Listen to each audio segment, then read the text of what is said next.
What's up, YouTube family, and what's good, sports fans? It's your boy Chris from Drop Balls Podcast, back again with another video for you all. So while you're here, go ahead and hit that subscribe button one time for your boy, as well as ring that bell so that way when I drop a new video, you all get the notifications.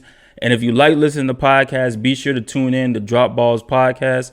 I drop an episode every Tuesday. I will be dropping one tomorrow. And this episode you're not going to want to miss. It will be about Kyle Pitts. And is Kyle Pitts the best tight end prospect ever?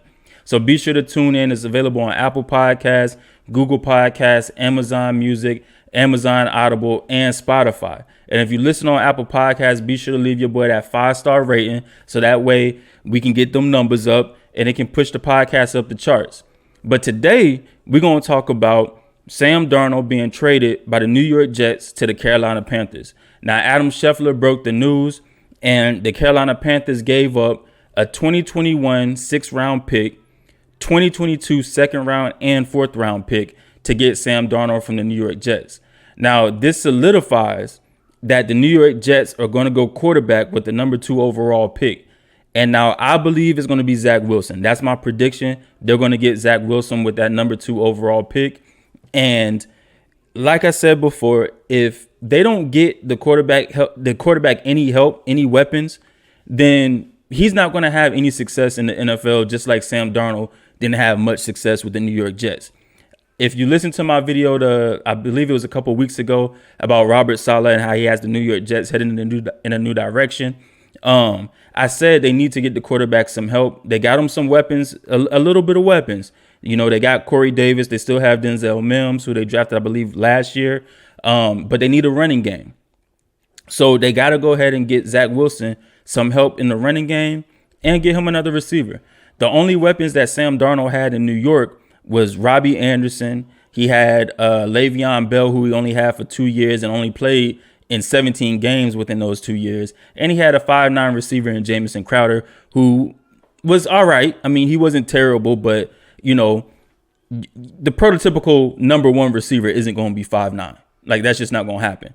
Now, over his career in New York, Sam Darnold, you know, he had a 59.8 completion percentage. He threw for, I believe, 8,000 yards, 45 touchdowns, 39 interceptions.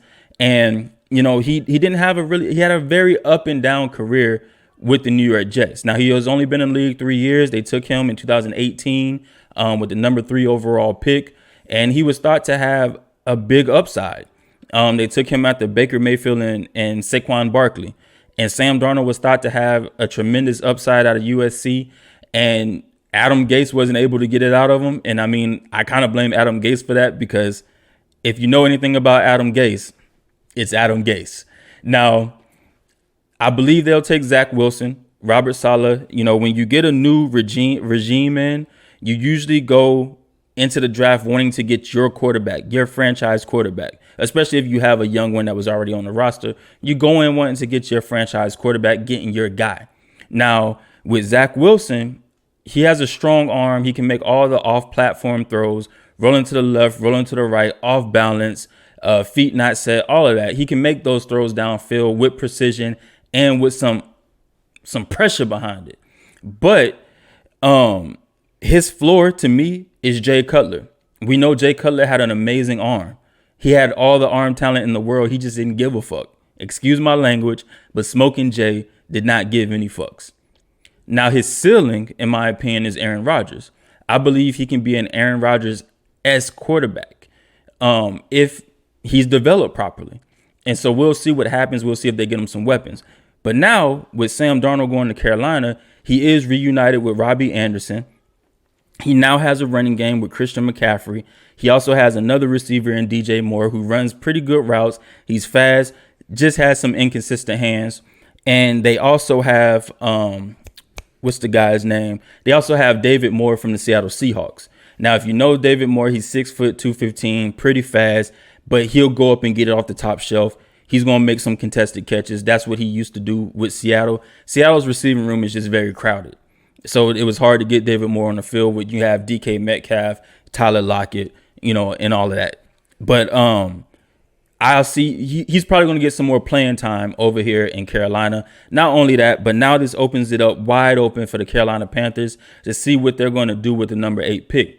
Now they can go offensive tackle and get Slater from Northwestern if he falls that far, or get Leatherwood from Alabama if he falls that far.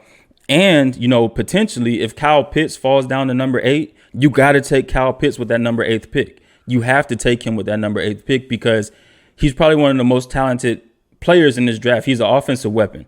So he's one of the most talented offensive players in this draft, especially at the specialized positions, receiver, tight end, running back, all of that. So he's probably one of the most talented there.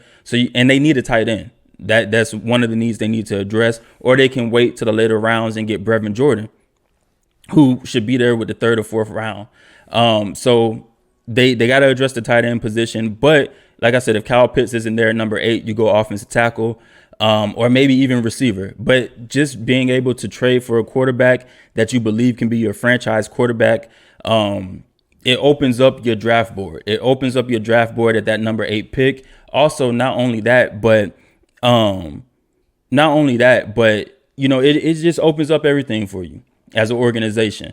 They picked up his 5th-year option, so now they pretty much have him for 2 years. This year he's going to make $4 million, but what that means is probably bye-bye to Teddy Bridgewater.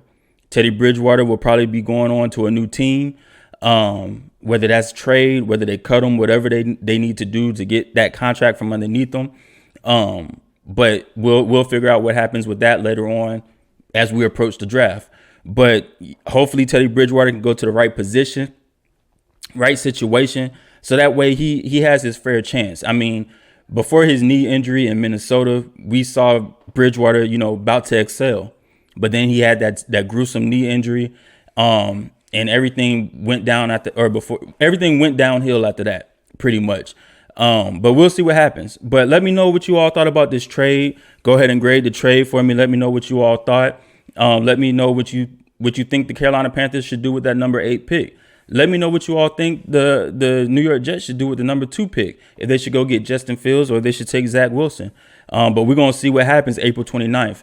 But, that's all I got for you all. Be sure to tune in to Drop Balls Podcast tomorrow.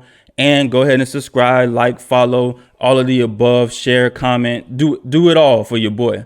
Do it all for your boy one time. But until next time, y'all be easy. Peace.